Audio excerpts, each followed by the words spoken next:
All right, so let us begin with our Q&A. There are questions in the room. In English. This one's in English. Bueno,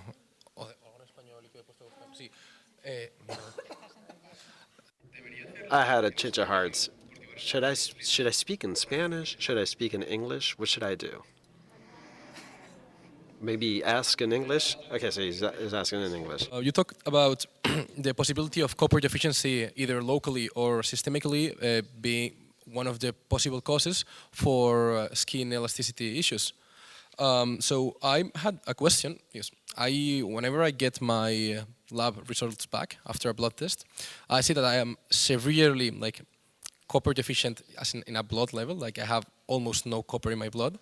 The amount is below threshold, so they can't measure it.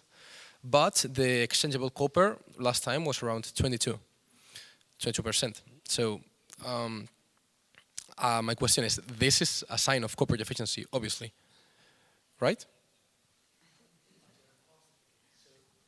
A microphone, please, sir. Observations, because as we grow to get familiar with the European guidelines in how to measure copper, the toxic copper and the exchangeable copper and then the plasma copper, these are in various compartments. Which one of those is the causative factor in this? I actually don't know. Right? Right. I don't know which one is the one that's disease causing. Now Aurelia's got experience. She's done a lot of work in the relative exchange of copper, and her unit's done groundbreaking work in that. I'm happy to take opinion from Aurelia on this. Aurelia, do you have any comments on that? Because this is an area that we could actually look at ongoing prospectively to see whether the various coppers that you mentioned, which one is the one that we should be concentrating on? Yeah, because the main reason, obviously, if you have an iron deficiency, you have issues. If you have these are micronutrients that you need for your organism to work properly. So my question is, obviously, copper is also needed for your body. So I guess either way, if we take chelators and we get rid of the copper in our bodies, then we have a copper deficiency. So it's either a choice for copper deficiency or copper toxicity. So there's no we don't know which of these copper values is the one responsible for the deficiency, right? I completely agree, because this idea of copper measurement, right? We don't know whether we're doing it right. But the best thing that's come so far is the relative exchange of copper, because that's and possibly another way from UK, but certainly the relative exchange of copper is probably the best thing that we've got at this moment in time. I'd be fascinated to see what Aurelia has to say on this. I will add a comment on copper deficiency. In fact, the total copper, the copper in the blood in Wilson disease will be always low.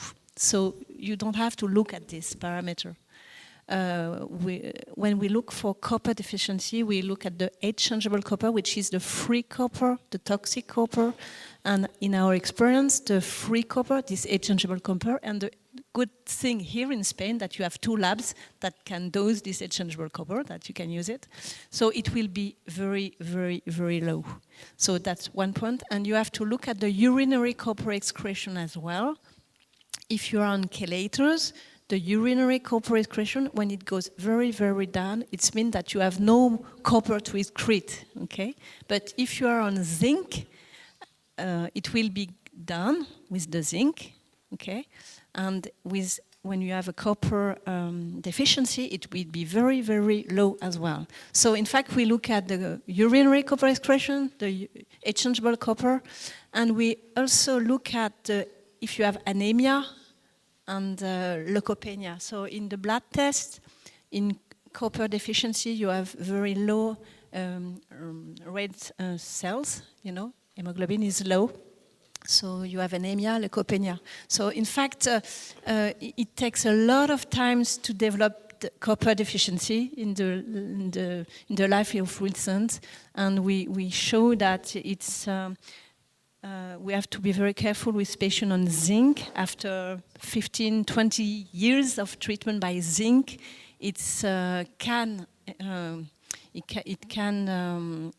those patients can develop some copper deficiency, but it's very rare and it takes a lot of time. So don't look at the total copper, the copper in the blood, because but look at the exchangeable copper, urinary copper excretion, and of course anemia and leukopenia. If you have all those parameters very low, so please talk with the physician. Okay, that's the answer. Like, as long as the urinary copper expulsion is high, I guess there's enough copper. Just to add to Aurelia's point, this idea of white cell changes, the depression in the white cell count and the relative anemia, these are subtle but important findings in long-term low copper. Okay. Right? These are subtle early signs. Okay. And this is a quick one. My mother always tells me to, I take penicillamine. Oh, you're related. Okay. Yeah. Oh, okay. to take a collagen supplement to maybe fight against the issues of related to penicillamine. Will that do something? It's not evidence-based, but that's what I thought.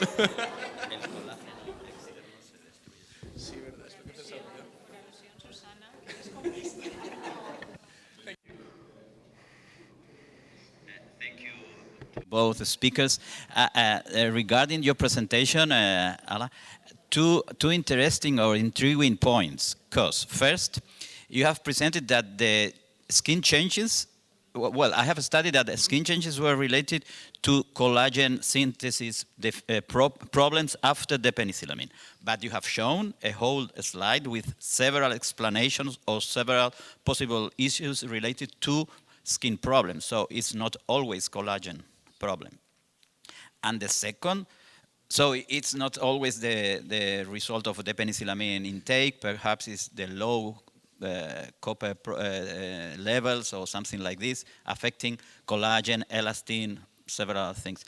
And the second point is, you have presented a patient with an aortic problem. I don't know, I want to know your idea. It could be also related to connective tissue problems, because the aorta, high pressure, so it could be the explanation. Really, I have never read about that. I don't know if you have more experience, because nowadays, if we diagnose earlier the patients, we will see more old patients after many, many years of treatment, or many, many years alive. Thanks God. But I have never seen included a cardiac or echocardiography included in the guides. But if you have a patient 60 years old after 40 years of treatment, either the penicillamine, trientine, zinc, copper deficiency, or anywhere, so it could be an issue from now on. I mean, your observations are correct. I'm not denying any of those observations. Could be age-related, but we simply don't know. I think once I came across 3 patients, I thought maybe it might be more than chance. And we've got 190 patients on our books, of which 70% of them are on penicillamine. In the UK, penicillamine is first-line therapy. So whilst I recognize it's not evidence-based, I do an ECG. I can't obviously do an echo in every single patient, but I use the ECG as a possible lead to a future echo, because I simply don't know.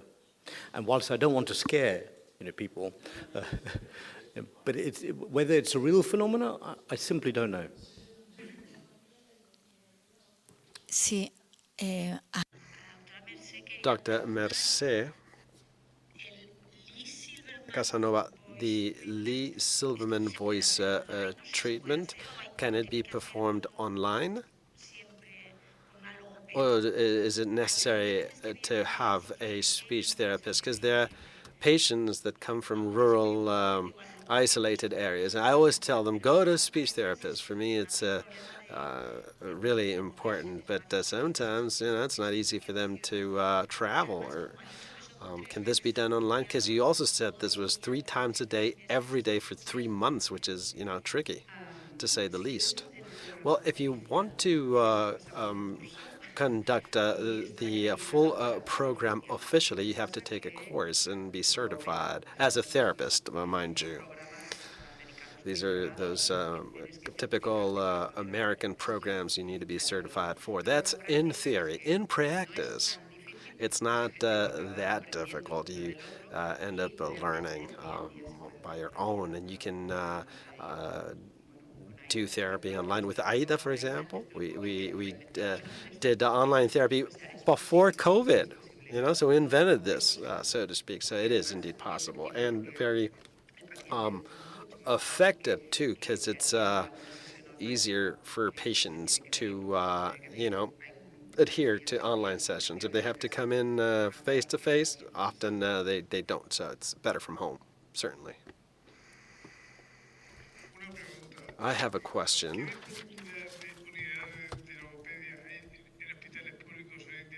How many speech therapy units are there in Spain, in hospitals? Well, I don't know about all the public hospitals in Spain, but I do know that there are more and more units. I can tell you about Catalonia, and I'm lucky because I'm very lucky to work at the Sant Pau Hospital in Barcelona. We're a reference in terms of multidisciplinary approach, and I've been working on the Parkinson and amyotrophic lateral sclerosis for unit for 30 years, which is a privilege, but there are other units, and I don't know about all the public hospitals. There is in Valencia at La Fe Hospital. In Madrid, there are speech therapy units. La Coruña in the northwest of Spain, Galicia. In the Basque Country, there are units. I don't know if there are units in all hospitals, but as the colleague mentioned, there's this online therapy that is quite used these days. This has to be done by specialists, and specialists need to know that they can be referred patients. So you got to go upstream, so to speak, And since this does not happen, oftentimes patients just find somebody on their own. My kid needs a speech therapist, I'll look for one, even if I'm not referred to one. So that's the reality, and we're fighting to change that. There are units, I'm sure not enough. Another question. I don't know how we're doing for time. How are we doing? Okay. In English. This question is in English. All these skin lesions, now that we follow the patients for a long time, we're starting to see these lesions. And some are typical. We have the pictures, we see them. Do you send the patients to the dermatologist always? Or, should I always send the patient if I see something that resembles very much the pictures that we have now in the publications? And is it a requirement to biopsy all these lesions, or we shouldn't? So my new friend is the dermatologist. I'd recommend that when you're gaining experience, particularly the early lesions, it's best to err on the side of caution. And my experience tells me, particularly when we go through it in a multidisciplinary setting, we often meet with the dermatologist now every couple of months. And even if it's just one that's been biopsied, we look at it together. Because quite often you see the early changes that you don't necessarily appreciate. And it's so, on a clinical level, it's very, very satisfying to have made that diagnosis and actually put it to the patient to say, look, these are possible early changes, whether it can be either an allergic response, which is very rare from trientine, to the pseudoxanthoma elasticum, changes, particularly in the younger, patients. And I've seen some of those patients as early as 5 years, therapy in the younger patients. So, and they do vary in practice.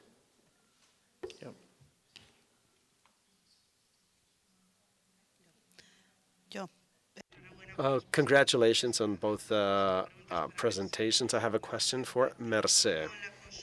So, in your office, faced with asymptomatic patients with neurologic involvement, what can we do?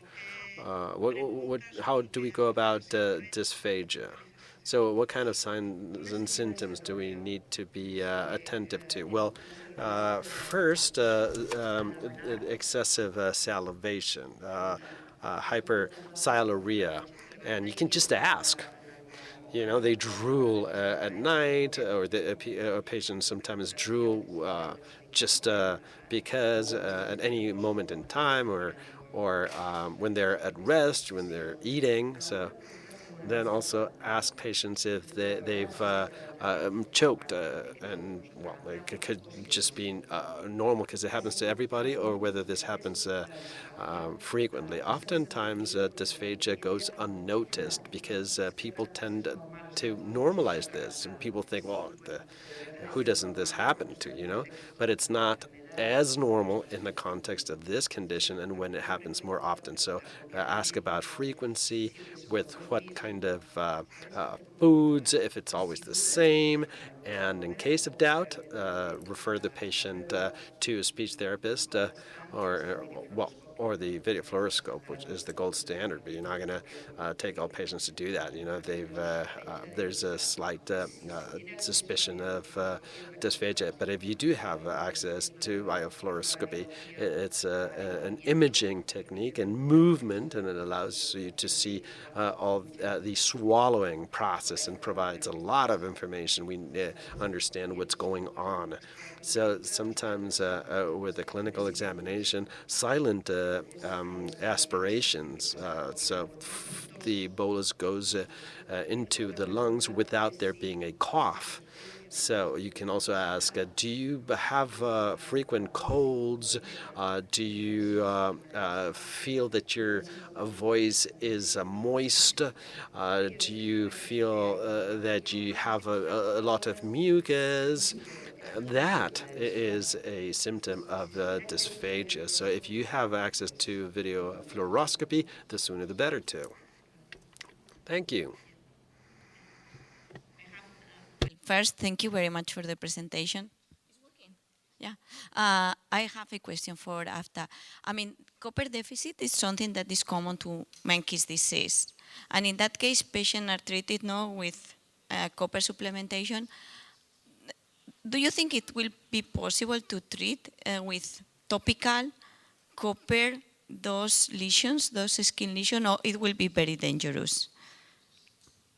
So, Gloria, you may have seen one of the slides where we did try to treat those skin lesions with freezing.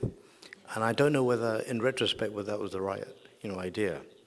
Because whether we should just stop the treatment and then it would have gone away, because there was still a line with the xanthoma, pseudoxanthoma elasticum, at the back. So I don't know in hindsight whether freezing or local therapy was the right thing, and we wondered about that case. But because of an experience from some time ago, it was important to show that experience. So I'm not sure whether treating local treatment is the right thing, and whether we should be looking more panoramic and treating the cause. Okay. Thank you. Okay.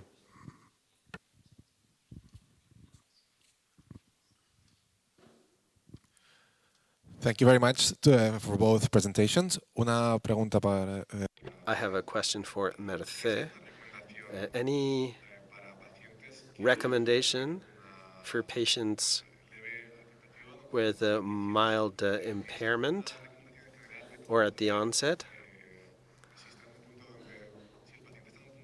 If the patient does not have difficulty communicating things, he does not need to speech therapist, but there could be this hypersialuria.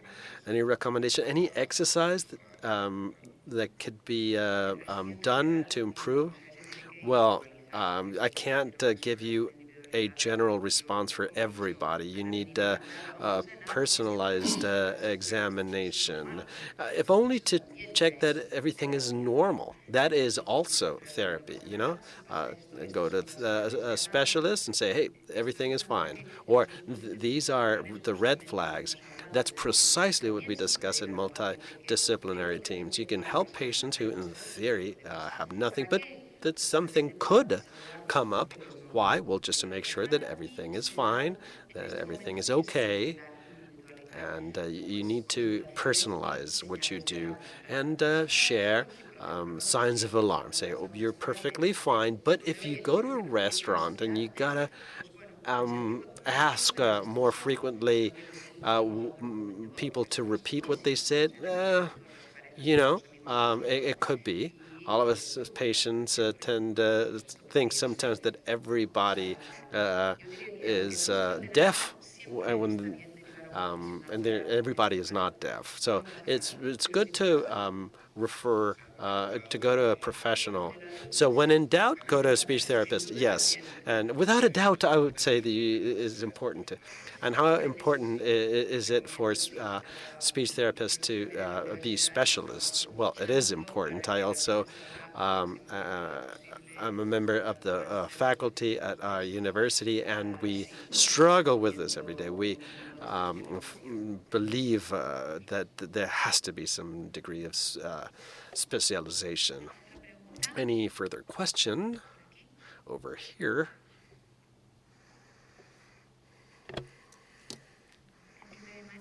Both presentations. This is a question for Dr. Aftab. Can they, with some, can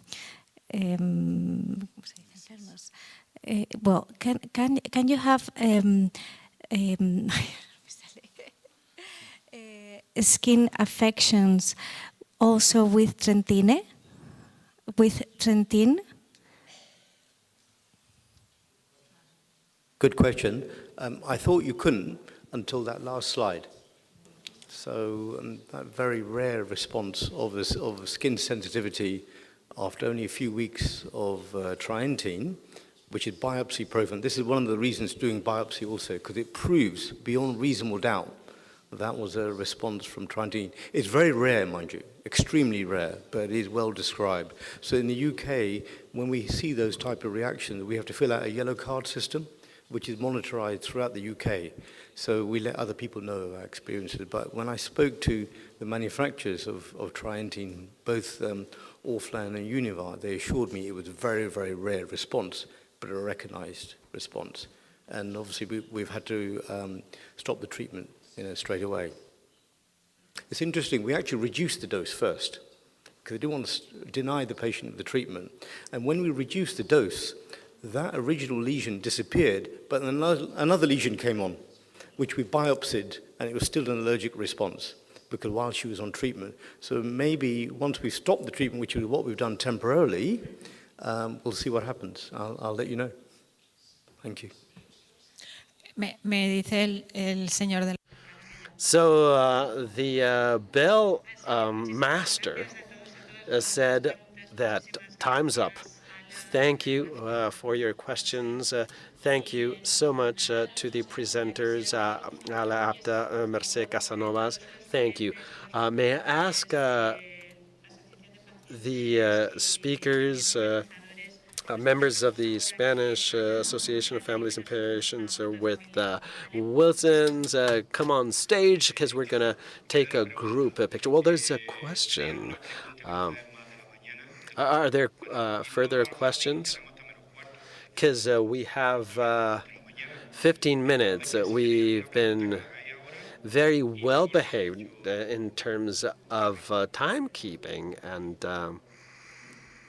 we're doing well for time. So are there further questions? I have a question for Aftab. Actions or something that a patient can do to delay the appearance of the skin lesions, or if you need to keep the medication, then? I think particularly in ladies, I've got to be very careful about, because my colleague Peter Frencher used to say that I always try and prescribe trientine instead of penicillamine to my lady patients, right? And so that is something that I always remember. Although in the UK we're forced to prescribe penicillamine first. In terms of delaying it, you know, it's important to recognize it first before you delay it. And so as a clinician, I am more used to biopsying patients now. And it does make a significant difference because the naked eye can only tell, it's very subjective, whereas the dermapathologist will guide you.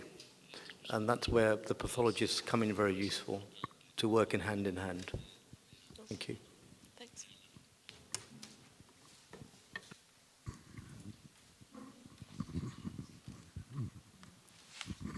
Buenas, yo soy un paciente que padezco enfermedad de Wilson desde los 14 años, actualmente tengo 58 años y le voy a explicar mi situación al dermatólogo, al neurólogo inglés.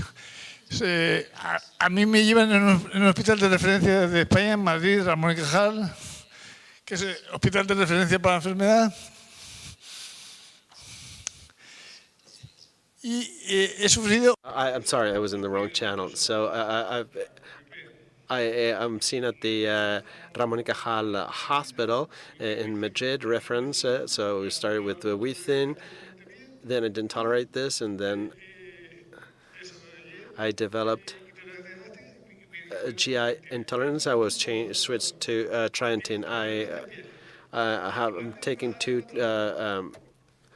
these two treatments. I have skin issues, and I was referred to the dermatologist who didn't have a clue. They ordered tons of tests. They said it could be an allergy to detergents and soaps, and I've stopped using it. But here are the signs. They're obvious, and they're not giving us solutions. So what do we do? How do we go about this in Spain? During lunch, and we'll have a chat. But joking apart, we do provide, certainly at King's, we've got so much experience of skin and other multidisciplinary conditions. We'd be happy to look at that skin biopsy, actually. If your hospital wanted it, do write to me. With your clinician, we'd be happy to work with them if they're not sure about the diagnosis, which is where the universal consortia, comes in very useful, because we all work collaboratively around the world. And if one person doesn't have an answer, we'd be happy to talk to other people, because it's such a small field, and we all work, in a very friendly way across the world. Hopefully that helps you, but happy to talk to you at lunch.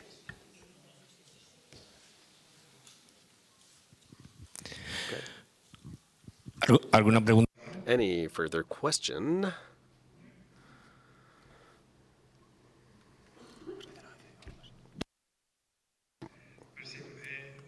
Mercè, I have a question. Should we include in the protocols of unknown cause for dysphagia Wilson's disease? No. I've had patients, and I've gone crazy, who had dysphagia and thought, well, this is just psychosomatic. Well, it is a cause. It is a cause. But in those cases, do you think video fluoroscope? It's hands down. Yes? Sure. Okay, that was my question. Thank you. It's just that a good clinical examination is important, but you need an objective support like a video fluoroscopy. And a known cause in dysphagia, it's unknown until you know it, because it could evolve, and at first the symptom goes unnoticed. Video fluoroscopy can shed light, but if not, you gotta wait for some time, or if it's psychosomatic, it won't. But it's a cause. Psychosomatic, it is a cause. I'm talking about patients where we've done everything you can think of, and we have not found the root cause. Maybe ceruloplasmin is what we should do, or. And have you done the fluoroscopy? Think about, maybe consider Wilson? Yes, undoubtedly, yes. And an MRI, because we were seeing that there are issues with the electrostimulation. We've seen the role played by the cerebellum, that we had not studied its role, and by placing electrodes that stimulate the cerebellum, there's a pharyngeal firing. And we did not know that. We thought, oh, it's just cerebellum does its thing. It has nothing to do with the swallowing. And now we've seen a relationship with in the electrostimulation studies. And if you stimulate the cerebellum, this activates the pharyngeal peristalsis. So there is a lot to learn. But if there are symptoms, something is going on, even if we don't know exactly what. Just a remark, it's not a question. The patient that just mentioned that what should we do in Spain, and this should apply to all patients here. Please keep insisting to your physicians. If you referred somewhere else, the physician that saw you didn't reach a diagnosis and you feel that it's related to the condition, go back to the pathologist, to the neurologist, tell them again so they contact this colleague as well.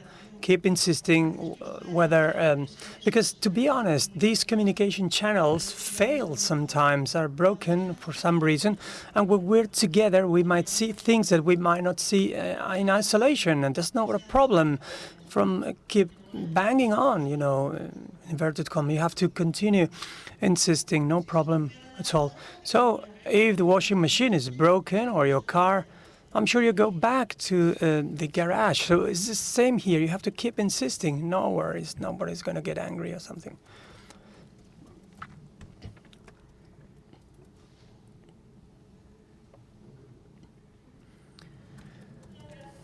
Hello. My question is for Mercè.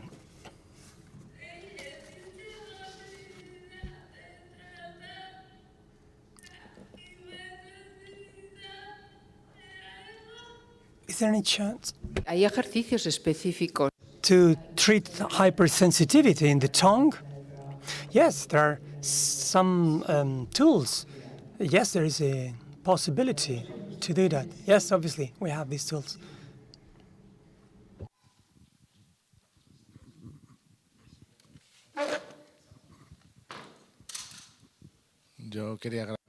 I'd like to thank to both speakers. I think your presentations have been great, and the same applies to the previous ones. He's going to turn into English now. Of your patients that couldn't have all the treatments, and it started rush with triantine. What was the option that you saw? How did you solve this case? That's one of the questions. And well, I don't know if any in the audience have news about the monodoses treatment for triantine. If it's something that is being prescribed. I can answer those questions. So I'll take it in reverse order. So the once-a-day therapy, myself and Mike Shilsky, when I was at Yale, we actually looked at N=8 patients for once a day of triantine. And we found over a 1 year period, there was excellent safety data and excellent patient outcome data, which we published in Digestive Diseases. We've currently got a phase 2B study in the UK, which is looking at once-a-day therapy, pharmacokinetic study and the safety study. And we're hoping, depending on the results of that once-a-day study, there could be a possibility of doing a global multi-center randomized study for once a day across centers around the world. Then in terms, hopefully that answers your question. Well, that looks really exciting because we found some of the patients' views were that obviously once-a-day therapy significantly reduces adherence challenges. Majority of patients, in fact all patients in our N=8 study were all compliant, and there was no issues with safety. Out of interest, I mean, I do find some of my patients are taking once a day anyway, right, without even telling me, right, and particularly for penicillamine, they just take it, and they just tell me, oh, by the way, I've taken it once a day. And they're okay. So that's for penicillamine. Trientine, you know, because they know it's very costly, etc. So we've got to be careful. But whether people take it once a day anyway, probably yes. But I think that there's a significant momentum in the once-a-day therapy, which has been coordinated by Orphalan, and I'm very excited by that work actually, which we're currently working on globally. But certainly in the UK, we are recruiting patients for that once-a-day therapy as a limited trial. And obviously we look at that evidence with a view to the phase 3 multi-center global study, randomized study. With regards to the trientine, the slides that you saw, they were literally last week. You know, so we're having to grapple with what we're going to do with that patient, because she did not like zinc, and in fact she progressed while she was on zinc, and I think she probably got cirrhosis while she was on zinc.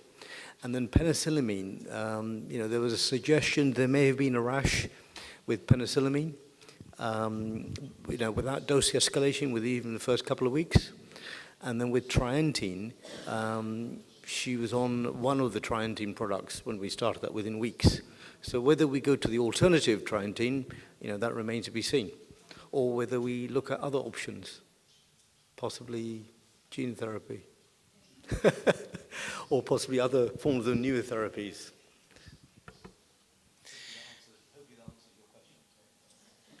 Bueno, antes de echarnos la foto, yo tengo... All right, before we take the picture, just a thought here.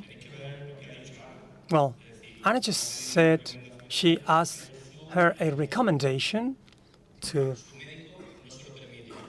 Mercè, but her doctor doesn't feel it's the best thing to do. We are not doctors. They are the physicians here, and they are happy to cooperate with our physicians. Look, Marina, get in there. Yes. And I know what I'm talking about. My son has been without treatment for 5 months. It could be a sort of misdiagnosis, maybe. We don't know what it is, but Marina it's been telling the guys from Almeria. So in cases such as Faustino's do not pose a problem. So, well, she's been taking zinc sulfate for 17 years. She's been doing well, and thank you, Marina. She's discontinued the medication, and the results are so far so good. So please do not face a doctor. It's best that they can discuss things among themselves, because they are the ones that studied medicine. We are just patients, and we have to understand that. So please do not take things personally. And there is another reference, Aida, and I confirmed that with Susanna 3 years ago. She said that she was going to be understood better than before. It's taken a while, because yes, we know it's very expensive, but you can understand Aida today much better than 3 years ago. So there's new developments. When we started, things were worse than Amparo, myself, and we are achieving many things here. That's why I'm saying that please do not argue in front of a doctor, telling them what you've been hearing here today. Otherwise, we're driving them crazy. It's much better maybe contact the physicians here, and they will just follow their protocol. We're human here. We're not bricks on the wall. we are here 40, 50 Wilson disease patients, and we are all different. So I just wanted to state this. Let's help our physicians and let's get them to work. Let's get them to work. So too many cooks spoil the broth, so to speak. We could apply that to the medical, yes. One doctor cures you, two doctors make you dizzy, and three doctors will kill you, basically. So I told Marta Casado, I was being seen by Dr. Bruguera, a top doctor. I went to Barcelona all the way. And, okay, they need to work as a team. And they are the professionals. And obviously, you know, I've been talking with all of you. And she said, we will not die from Wilson's disease, we will die from something else. So if you die from Wilson's disease, it's because you do not take care of yourself. Okay, you might have a heart attack, and I tell you that from experience. Well, we were just discussing that at midnight. Anyway, just some experiences here. So, anyway. Okay, let's have the picture taken, and then we'll have some lunch. Ahora para ella, si estamos en Valencia. Anda, como no haga unas patatas fritas.